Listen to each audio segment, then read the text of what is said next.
네, 여러분. 안녕하십니까. 아침 뉴스 여러분과 공유하겠습니다. 윤석열 대통령하고 한동훈 대표하고 그 말 많고 논란도 많았던 이제 독대 둘이서 단둘이 만나는 거, 그 다음 주 초에 하기로 했다. 지금 이렇게 양쪽에서 다 내용을 확인해주고 있습니다. 다음 주 초면은 10월 21일이 되겠습니다. 월요일이죠. 뭐 월요일이 됐든 화요일이 됐든 주 초다 그러면 월화를 말하는 거니까 그때쯤 있을 것 같습니다. 그런데 일정은 잡혔는데 계속해서 이른바 김여사 비선 라인 이것 때문에 난타전이 계속되고 있습니다. 신문들이 난타전이라는 표현을 썼네요. 그러니까 친한계하고 친윤계 쪽이 난타전 이제 벌이고 있다 이런 겁니다. 한동훈 대표가 김건희 여사에게 활동을 자제해달라. 여기서 시작이 됐고 국민이 납득할 만한 조치가 있어야 된다. 그렇게 얘기를 했고 그러다가 이제 인적 쇄신 해야 된다. 이게 에스컬레이트가 이렇게 된 거죠. 말이 굉장히 세진 겁니다. 인적 쇄신이라는 것은 사실은 대통령 입장에서 보면은 매우 불쾌할 수도 있는 어떤 의미에서는 충격적인 그런 겁니다. 대통령실의 인사 문제는 대통령의 고유 권한이고 청문회도 필요 없고 국회 동의도 필요 없는 그야말로 대통령이 알아서 할 수 있는 그건데 당 대표가 이래라 감나라 판나라 했으니까 충격적 아니겠습니까? 이제 한동훈 대표는 그만큼 지금 상황이 심각하다. 지금 상황이 그것을 원하고 있는 민심 이것을 용산 대통령실에 직접적으로 전달하자면 안 될 만한 그런 상황이 됐다라고 이제 보는 거겠지요. 한동훈 대표가 그렇게 말했습니다. 김건희 여사는 공적 지위가 없다. 이 말 자체는 틀린 말이 아니죠. 공적 지위가 없다. 김건희 여사는 그런 분의 라인이라고 하는 것은 존재하면 안 된다. 한동훈 대표가 그런 말을 했더라고요. 그런 라인이 없다고 하든지 아니면 없애겠다고 하든지 둘 중에 하나여야 된다. 다른 건 방법이 없다. 그러자 대통령실에서 없다. 없애겠다. 앞으로 뭐 김건희 여사 라인을 앞으로 인사를 정리하겠다. 인적 쇄신을 하겠다. 이렇게 대답을 한 게 아니라요. 한동훈 대표 말 잘했어. 김건희 여사 라인은 없어. 이제 이런 겁니다. 여기에 이제 국민들은 납득하기 힘들죠. 한동훈 대표가 김건희 여사 라인이 없다라고 말하든지 없애겠다라고 하든지 둘 중에 하나를 하라. 이 말은 없다라는 대답을 기대했던 것이 아니라 없애겠다는 쪽으로 가야 되는 것 아니냐 그런 취지였거든요. 그런데 대통령실에서 거꾸로 없다 해버린 겁니다. 눈 가리고 아웅할 거냐 이제 이런 말도 안 나올 수가 없는 거죠. 대통령실은 여사 라인이 어디가 있느냐 비선도 없고 용산에는 오로지 대통령 라인만 있다. 그렇습니다. 친윤계 쪽에서는 왜 공개적으로 그런 걸 언급하냐 이제 이런 거고 한동훈 대표는 아니 그런 얘기 하는 것이 비판받을 일인가 이렇게 또 맞받아치기도 했습니다. 친윤계의 권성동 의원 윤석열 정부를 비난하면서 자기 세를 규합한다고 해서 장밋빛 미래가 절로 굴러오는 것이 아니다. 한 대표가 지금과 같은 길을 걷는다면 과거 정부의 실패를 반복하게 될 것이다. 과거 정부? 박근혜 정부 때? 권성동 의원 아무튼 말을 그렇게 했네요. 김재원 최고위원 야당 대표가 하듯이 공개적으로 공격적으로 발언하면 지지자들은 박근혜 전 대통령 시절에 보수 분열이 다가오는 것 아닌가 하는 걱정을 하게 된다. 이제 이러면서 아무튼 권성동, 김재원, 이제 한동훈 대표를 이렇게 공격을 했는데요. 권성동, 김재원 두 사람한테 제가 한마디 하고 싶습니다. 물론 한동훈 대표를 견제하고 건강하게 건설적으로 한동훈 대표를 비판할 수 있습니다.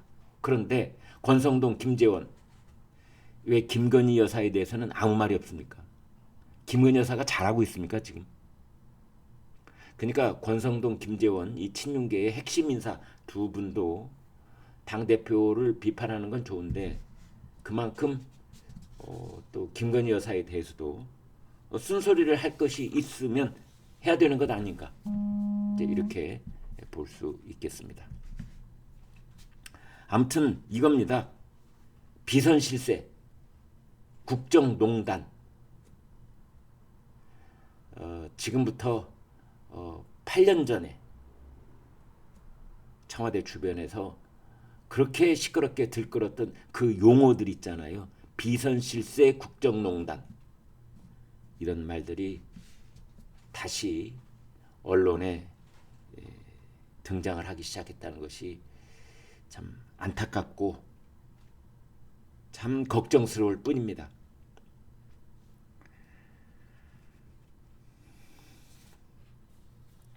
아무튼 이제 한동훈 대표는 김건희 여사 라인은 존재해서는 안 되는 것이다. 용산에서는 오직 대통령 라인뿐이다.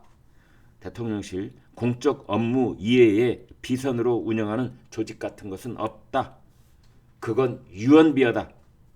대통령실 라인은 오로지 대통령 라인만 있다. 이렇게 지금 대답을 했습니다. 그래서 지금 한동훈 대표 쪽에서는 다음 주 초에 대통령하고 대표하고 독대를 했을 때 그 핵심 의제는 김건희 여사 문제가 핵심 의제인데, 대화 주제인데, 아니 김건희 여사 라인이 없다 해버렸으니까 이거 독대 하나마나 그런 독대 뭐하러 하냐, 벌써 회의론이 나오고 있다는 겁니다.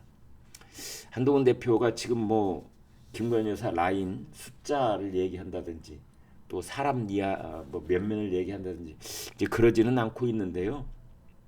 7명 얘기가 나오고 있죠. 한남동 7인방 한남동 7인방 얘기가 나오고는 있습니다.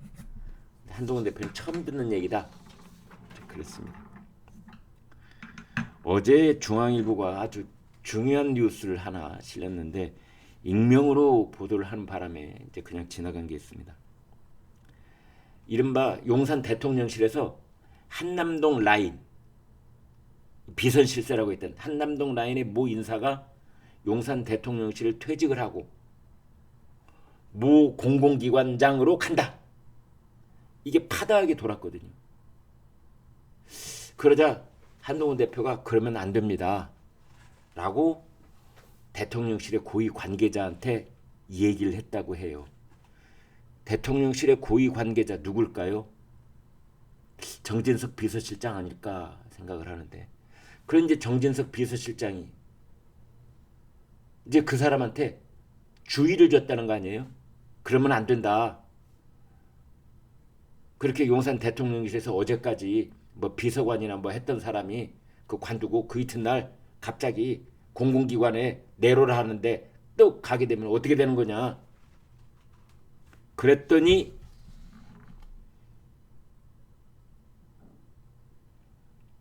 며칠 뒤에 외려 상부에서 질책을 받았다는 소문이 파다했다.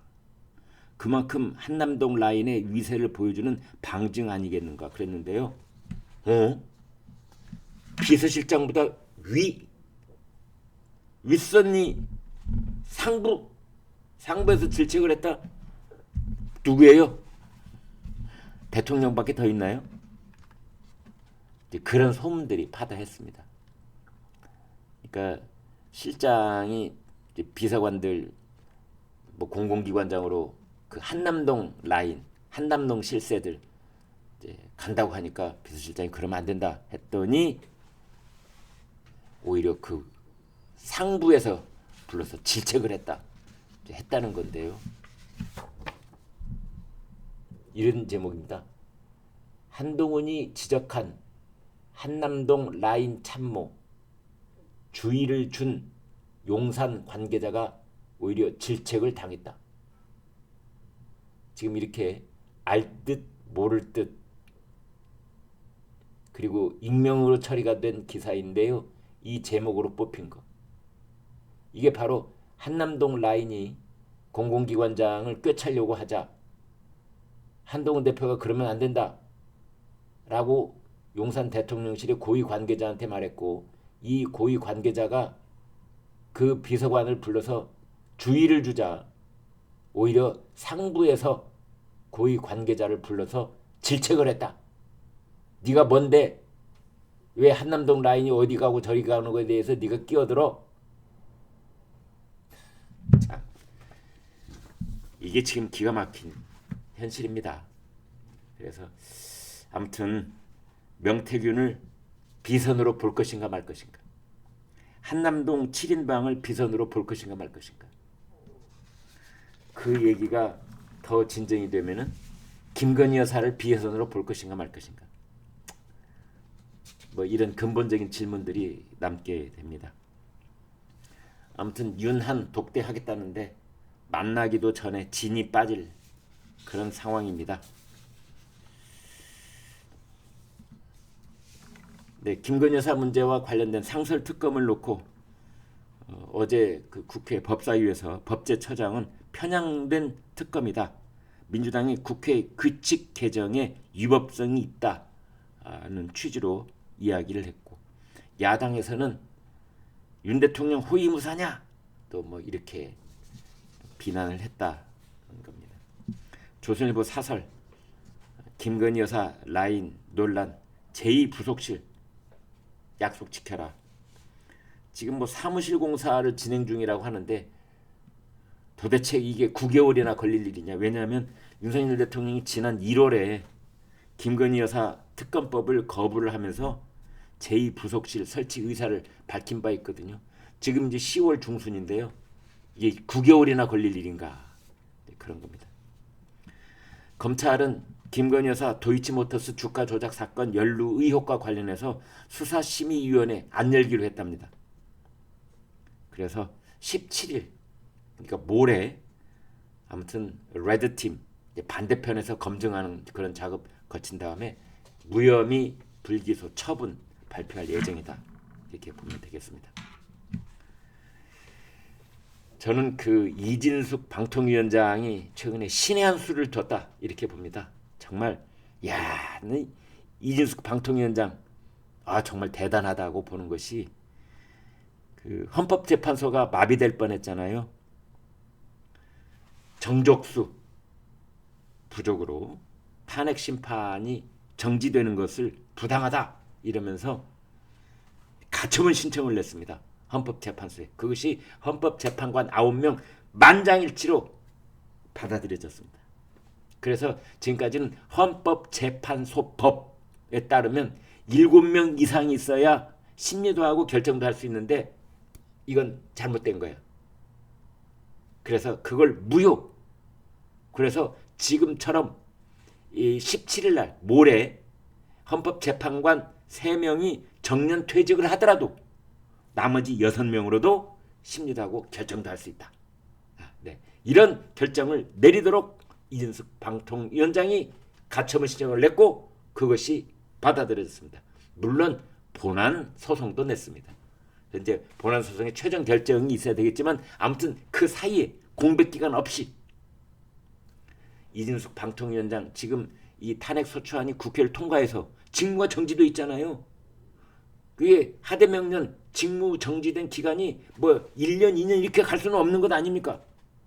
빨리 방통위원장의 직무가 원상복구가 되고, 그래서 방통위원회 기능이 정상으로 돌아오고, 그래서 MBC 관련 박문진 이사 선임이 제대로 기능을 발휘하고, 그래서 MBC의 사장을 비롯해서 이 경영진들을 인사 교체를 해야 되고, 지금 그런 일들이 줄줄이 기다리고 있는데 갑자기 손 딱 놓고 손을 묶어 놓으니까 어떻게 되겠습니까? 그걸 이진숙 방통위원장이 신의 한 수로 헌법재판소한테 가처분 신청을 내보자. 그것이 헌법재판소가 그냥 전원 만장일치로 받아들여 준 겁니다. 인용을 한 겁니다. 참 기가 막힌 신의 한 수라고.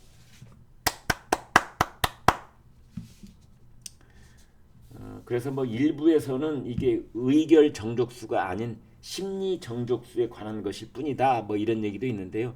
또 다른 쪽에서는 아니다. 결정도 내릴 수 있어. 6명이서 심리만 하는 것이 아니라 또 이런 반론도 있습니다. 네, 여기까지 하겠습니다. 여러분 고맙습니다.